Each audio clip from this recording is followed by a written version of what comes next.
বগুড়ায় হারানো দুর্গ পুনরুদ্ধারে নির্বাচনী মাঠে বিএনপি। জেলার 7টি সংসদীয় আসনে দলের প্রার্থী বিএনপির ভারপ্রাপ্ত চেয়ারম্যান তারেক রহমানের অনুমোদনের অপেক্ষায়। তবে বিএনপির দুর্গ ভাঙতে চ্যালেঞ্জ ছুড়ে দিয়েছে জামায়াত। ইতিমধ্যে 7টি আসনেরই প্রার্থীদের চূড়ান্ত করেছে জামায়াত। বগুড়া থেকে প্রতিনিধি আবুল কালাম আজাদের তথ্য ছবিতে ডেস্ক রিপোর্ট। বিএনপির প্রতিষ্ঠাতা শহীদ প্রেসিডেন্ট জিয়াউর রহমানের নিজ জেলা বগুড়ায় নির্বাচনী মাঠ আগেভাগে গরম হয়ে উঠেছে। 2008 সালের নির্বাচনে বগুড়ায় সংসদীয় 7টি আসনের মধ্যে 2টি হাতছাড়ার মাধ্যমে দলের দুর্গ নড়বড়ে হয়ে যায়। 2018 সালের নির্বাচনে 5টি আসনই হাতছাড়া হয়ে যায়। সামনের নির্বাচনে সব কটি আসন নিজেদের রাখতে তৎপর দলটি। লন্ডনের প্রধান উপদেষ্টা অধ্যাপক মোহাম্মদ ইউনূসের সঙ্গে বিএনপির ভারপ্রাপ্ত চেয়ারম্যান তারেক রহমানের বৈঠকের পর দলে পুরোদমে নির্বাচনী হাওয়া লেগেছে। মনোনয়ন প্রত্যাশীরা এখন মাঠে ব্যস্ত গণসংযোগে। বগুড়ার 7টি আসনে ইনশাআল্লাহ আমরা দেশনেত্রী বেগম খালেদা জিয়া এবং তারুণ্যের অহংকার তারেক রহমানের নেতৃত্বে আমরা বিজয় করে বিএনপিকে উপহার দেব, এটাই প্রস্তাব। কর্মীদের দাবি নির্বাচনের আগেই দলকে তৃণমূলে আরও শক্তিশালী করার।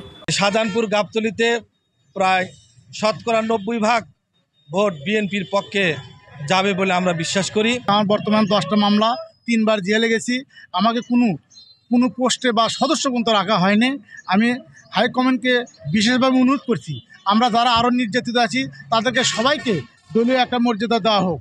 অন্যদিকে বিএনপির দুর্গ ভাঙতে মরিয়া জামাত। তারা বলছে বগুড়া এখন আর কারো একক সম্পত্তি নয়। আমরা মনে করি আগামী নির্বাচনে বগুড়া 7টা আসনেই জামাত ভালো করবে। ইতিমধ্যেই আমরা 7টা আসনেই নমিনি চূড়ান্ত করেছি। আমাদের কাজ নিয়মিত চলছে, জনসংযোগ চলছে। আমাদের মধ্যে কোনো আভ্যন্তরীণ কোন্দল নেই। আমাদের সাংগঠনিক মজবুতি আগের যে কোনো সময়ের চেয়ে অনেক মজবুত।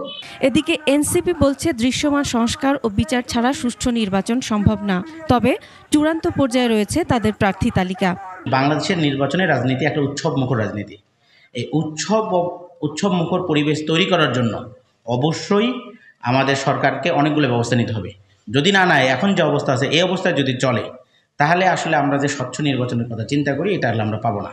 আনুষ্ঠানিক তফসিল ঘোষণা হলে সামনের দিনগুলোতে নির্বাচনী মাঠের এই উত্তাপ আরও বাড়বে বলেই মনে করছেন বিশ্লেষকরা। Masum আলিসা, desk report, 21 television.